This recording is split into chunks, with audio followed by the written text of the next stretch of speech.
So today's concept is intratemporal part of facial nerve.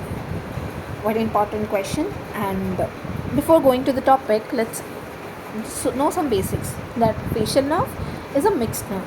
It has both motor and sensory component. Mostly it is a motor component. Facial nerve from facial nucleus. Then it has intracranial part. Okay, this intracranial part is not so important. Then it goes to internal acoustic meatus. From internal acoustic meatus, we have here, this is called as intratemporal part. And from here, from the stylomastoid foramen, we have extracranial parts. This is a course of a facial nerve. But the most important is from the internal acoustic meatus, how the facial nerve goes. That is known as intratemporal part. What you have to know here is what are the segments and what are its branches and functions. Why it is important here is, if you know about facial nerve palsies, if you know about the importance of branches, the functions of branches, you can write any clinical features easily. That we'll do it in our next class when we learn about facial nerve palsy. So now let's learn the basic of it. First, from the internal acoustic meatus, that meatal segment comes first. Meatal segments, and there is no significance of the segments, it is just 10 mm. Afterwards, then we have the second segment is known as labyrinthine segment. This is very important. Why it is important? It is shortest. Okay, and it is, we have here fallopian canal, like a bony canal which supports us. Here what happens is the bony canal is very narrow. Okay, it's very narrow. So anything happens to this part, it easily affects. Okay, like these are more prone to compression, these are more prone to ischemia and edema. Then we have horizontal part. The horizontal part is in the middle ear. It is above the oval window. The significance where you can see is it's above the oval window. Then we have vertical point. This is the vertical point you can see in the posterior part of the posterior wall of the middle ear. In vertical part, during the mastoid surgery, this part is mostly injured.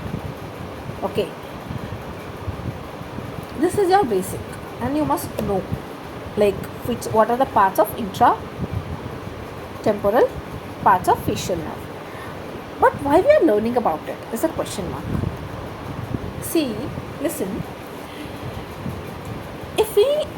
if anything happens to the facial nerve, you know the course of facial nerve is such a big, like from internal facial nucleus, intracranial part, intratemporal part, extra parts. Okay, how we'll get to know that? At this point only we can see the damage of facial nerve. For that, we must know this concept. With the clinical features, we can get to know that at which part of the facial nerve is damaged and what are the further managements we can do. That is the reason why it's important. Okay, it's a common thing. What you must know here is, see, we should know the branches at this point. The first branch is greater superficial petrosal nerve.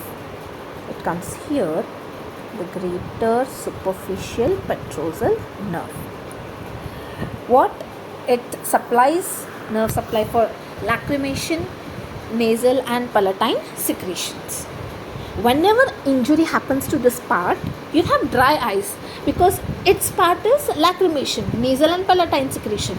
But injury to this part causes dry eye. So a patient comes with you with a dry eyes, then you can make out, maybe there is branch of greater superficial petrosal nerve is damaged, or maybe there is some damage to the vertical part.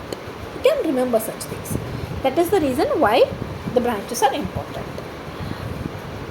They were also asked about topodiagnostic tests for this. They're not important, but I'll say you, first test is Schimmer's test. In this test, what you will do is, a person, okay, uh, in the lower phonic, I'm sorry for the diagram, the lower phonics part of the person, you're going to add strips and count or see the length of wetting. After 5 minutes you see the length of wetting, and depends on that. If it is decreased to 20 to 30%, then we can say that maybe there is a damage to the greater superficial petrosal nerve. Then the second nerve is nerve to stapedius, that comes in the, this is nerve to stapedius. It produces to the stapedius muscle, and injury to the stapedius muscle produces hyperacusis. What is hyperacusis? You will feel abnormal sounds. The normal sounds also gets irritating you. You will feel abnormal sounds. For this you should do stapedial reflex, which is a hearing elevation. For this, it's a big concept. If you want to comment, I'll explain this concept to you. Then very important is chorda tympani. The chorda tympani, it comes here, the chorda tympani. What chorda tympani does? It's a taste sensation for the anterior two-third part of the tongue, and salivation for sublingual and submandibular glands. So injury to this can cause loss of taste, loss of salivary flow. This you can do it through normal. You can, in the anterior two-third, sugar or salt, then you can ask the patient for the taste sensation.